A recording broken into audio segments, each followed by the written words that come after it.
So Stoicism, you know, is sort of an attitude to life that is capable of withstanding things that other people might be thrown off by.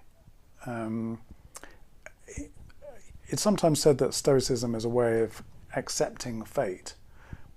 That's not quite right, because that suggests it's a passive attitude towards things that happen, and an attitude just of surrender, you know, come what may, I'll just give myself over to it.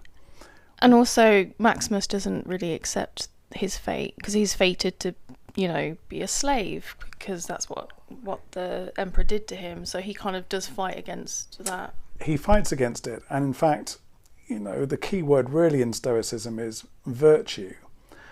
And virtue is our higher state, really, as human beings. And it's one we aspire to and ought to try to live up to. Yeah. So rather than just allowing fate to happen and just bowing to circumstances, it's more, as you sort of saw in the clip there, it's about rising above things and not simply playing to the lowest common denominator of human behaviour. So it's a sort of moral position in some way, and a sense that, you know, one's character is resilient. So resilience is probably a closer description than surrender for this idea of going with circumstances. There's a quote also I was thinking of, which is sometimes I've heard attributed to David Blaine, who is a kind of practitioner of the Stoical way of life.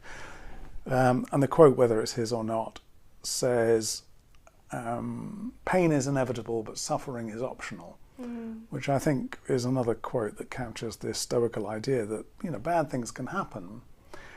We can't change the bad things, but we can change how we react to those bad things, and persist and strive to keep going.